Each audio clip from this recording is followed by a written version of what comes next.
Passenger ભરવા જેવી નજીવી બાબત એક રિક્ષા ચાલકે બીજા રિક્ષા ચાલકને ધક્કો મારી દેતા રિક્ષા ચાલકનું મોત નીપજ્યું હતું। અંકલેશ્વર શહેર એ ડિવિઝન પોલીસે હત્યાના ગુનામાં આરોપીને જેલ ભેગો કર્યો હતો।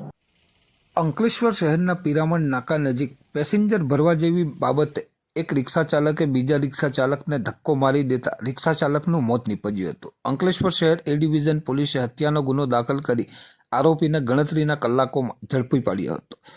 બનાવની પ્રાપ્ત પોલીસ સૂત્રીય માહિતી મુજબ અંકલેશ્વર શહેરના તાળફળિયા ખાતે રહેતા સલમાબાનુ મોહસિન ખાન તેમજ મોહમ્મદ ખાન પઠાણ ગતરોજ રાત્રિના સમયે તેમના ઘરે હાજર હતા। તે દરમિયાન રાત્રિના 12 વાગ્યાની આસપાસ કૌટુંબિક ભાણેજ જુનેદ જાવીદ શાહ અને રેહાન સિદ્દીક શાહ સલમાબાનુના પતિ મોહસિનને બેભાન અવસ્થામાં રિક્ષામાં ઘરે લાવ્યા હતા। તેઓના પતિને બેભાન અવસ્થામાં જોઈ સલમાબાનુએ પૂછપરછ કરતા તેઓએ જણાવ્યું હતું કે તેઓ બંને મુલ્લાવાડમાંથી ચા પીને ચાલતા ઘર તરફ આવી રહ્યા હતા। તે સમયે પિરામણ નાકા નજીક મોહસિન ફુવા સાથે રિક્ષા ચલાવતો કસબાતીવાડ સ્થિત સબજેલ પાસે રહેતો રફીક ઇમરાન શેખ પિરામણ નાકા ખાતે મરણ જનાર મોહસિન ખાન સાથે માથાકૂટ કરી રહ્યો હતો અને અપશબ્દો ઉચ્ચારી તું કેમ મારા પેસેન્જર તારી રિક્ષામાં બેસાડી રહ્યો છે તેમ કહી છાતીના ભાગે જોરથી ધક્કો મારતા મોહસિન ખાન માર્ગ ઉપર પડી જતા અમો તેમને રિક્ષામાં ઘરે લાવ્યાનું કહેતા સલમાબાનુ પઠાણ તેઓના સંબંધીઓ સાથે મરણ જનાર ઈસમ મોહસિન ખાનને સારવાર માટે સરદાર પટેલ હોસ્પિટલ ખાતે લઈ ગયા હતા, જ્યાં ફરજ પરના હાજર તબીબે